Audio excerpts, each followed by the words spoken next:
Hello, and welcome to another reading from the book, The Faith I Live By, a daily devotional.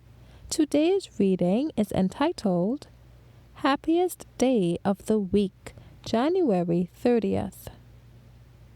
If thou turn away thy foot from the Sabbath, from doing thy pleasure on my holy day, and call the Sabbath a delight, the holy of the Lord, honorable, and shalt honor him, not doing thine own ways, nor finding thine own pleasure, nor speaking thine own words, then shalt thou delight thyself in the Lord. Isaiah 58, verses 13 and 14. God's love has set a limit to the demands of toil. Over the Sabbath, he places his merciful hand.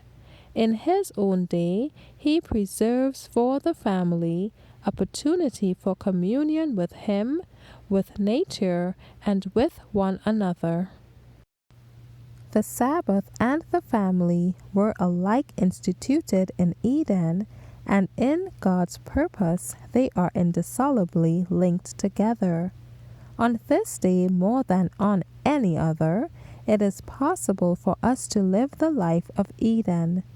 It was God's plan for the members of the family to be associated in work and study, in worship and recreation.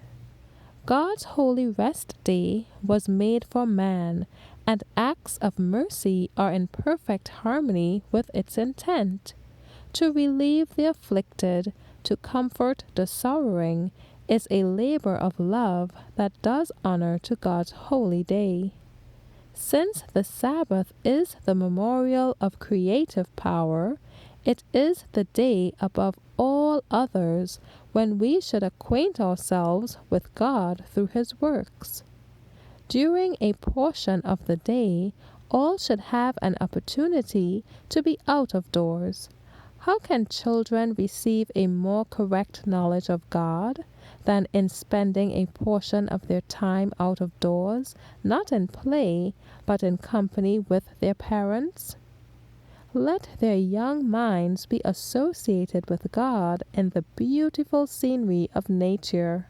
As they view the beautiful things which he has created for the happiness of man, they will be led to regard him as a tender, loving Father.